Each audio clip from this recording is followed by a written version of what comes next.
Welcome to uh, my lesson today. So today we're going to look at agriculture from 2, uh, and to be specific, we are continuing with pig production. And today we're going to look at management system for pig production. Management systems for pig production. So you are with me, your teacher, Andrew Cobby. So when talk of management system for pig production, normally there are two different systems for pig production, which are categorized according to the resources allocated, such as labor, skills, and capital.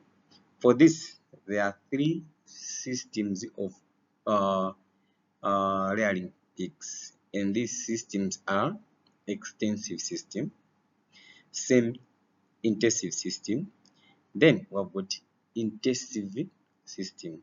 So these are the three systems of rearing pigs. So let's look at each and every system in detail. So the first one is extensive system. So in talk of extensive system, this one is a system of pig rearing where they are allowed to move and forage freely in an enclosed place of land. So pigs are allowed to move freely. They're just left. It's like free range. Okay, so they'll be moving about and looking for feeds themselves. So that one is known as extensive system. So a simple structure is constructed to provide shelter, more especially at night. So that shelter at night is just to protect these pigs from bad weather. And foraging can be supplemented with kitchen waste and crop remains. So apart from foraging, apart from pigs looking for their own feeds, uh, uh, you can also supplement as a farmer by giving them kitchen waste or crop remains. So the system is cheap and less laborious. However, the pigs do not gain weight fast, hence not appropriate for commercial pig rearing.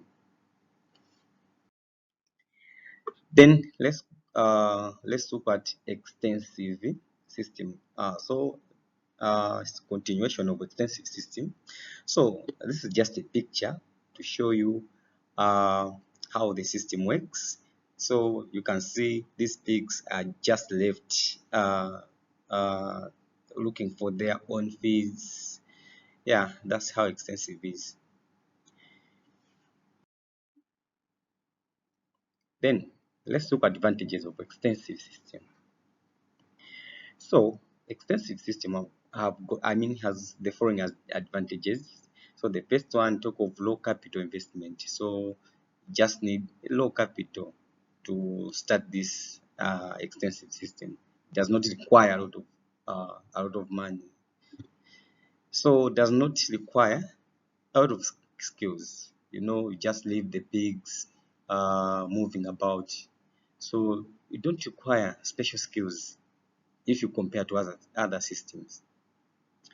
So droppings are evenly spread in the field. So droppings of the pigs are evenly spread in the field just because the pigs are allowed to be moving around. So the droppings will be distributed equally in the field. Then it is less laborious. So these are some of the advantages of extensive system. Then let's go to disadvantages of extensive system. So the first one is it increases pig rate mortality due to chilling. So if there is bad weather, I mean if there is this weather whereby if there is cold weather, that cold weather it can increase pig rate mortality. Then high likelihood of predation or theft. So yeah, there is high uh, likelihood of predation as well as theft. Why? Because the pigs are just left. They'll be moving around, and yeah, theft is high, and also yeah, we talk of predators, they can catch uh, the pigs. Then pigs take long to reach market weight. Pigs, they take a long time to reach market weight because you just leave the pigs, they'll be moving around, and it is very difficult for them to gain weight because most of the energy is used in moving around. So it is very difficult to reach the market weight. And the other thing is, pigs cannot, I mean, this extensive system cannot be practiced where the land, where the size of the land is small. So it requires a very big place of the land. Yeah, so it cannot be practiced where a farm has got small piece of land. Then the other one is it has low profit per unit area. So let's now go to semi-intensive system. Semi-intensive system.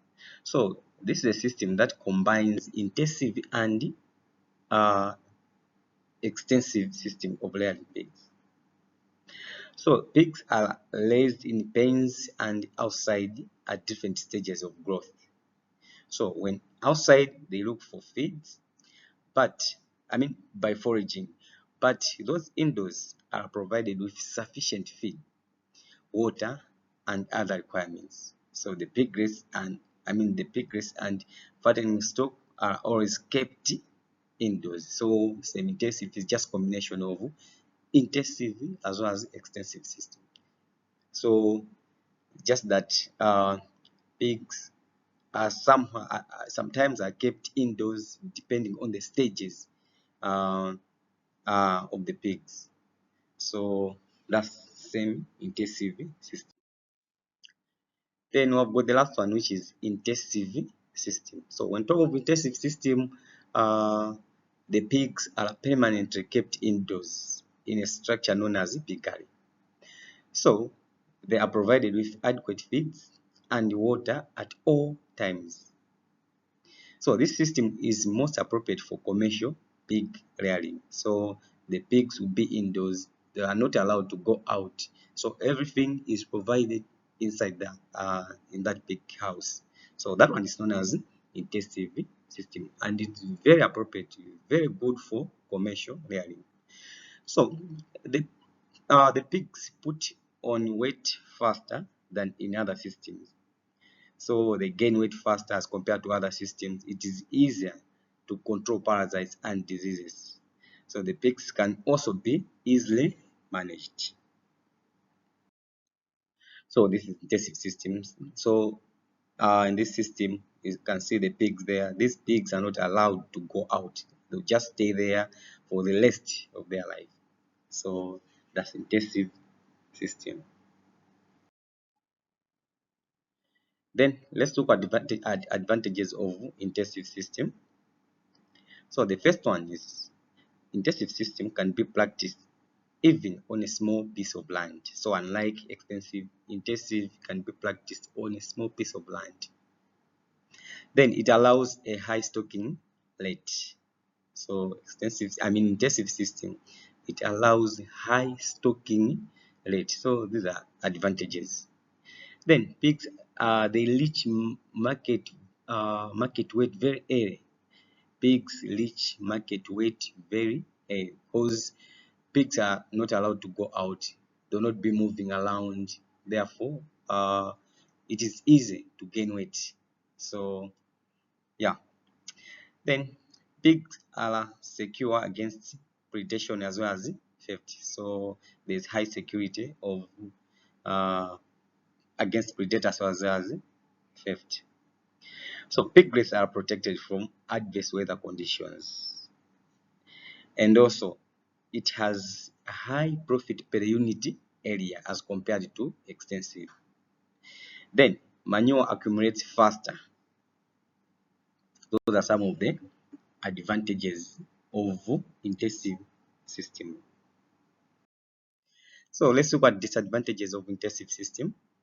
So the first one is parasites and diseases may spread faster. So if one pig, uh, let's say, is having certain disease, it is very easy to transfer the disease from one pig to another because they are staying on the same, on the same place. So yeah, diseases, they spread very fast.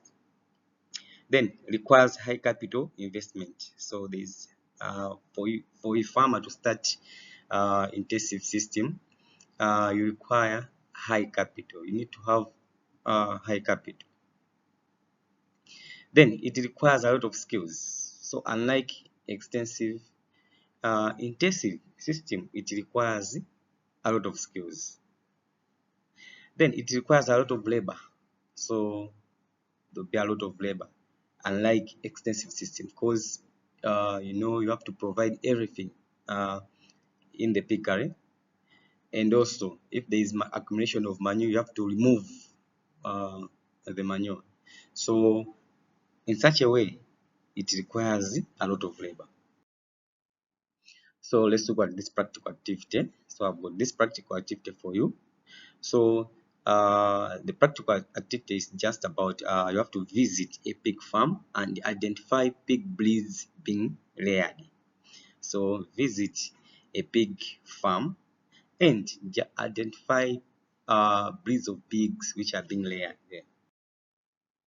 And there's also this exercise for you. So on this exercise, try to answer the questions and you compare with the answers, which and the answers will be provided, and you have to compare with what you have answered. So the first question is, name two systems of rearing pigs. Then give four advantages of intensive system of pig rearing. Then name two most popular breeds of pigs. Give two characteristics of large white that make it popular among farmers. Thank you so much for being there. If there is any question, that's our WhatsApp number, and that's our email. Thank you for staying there. See you in my next video.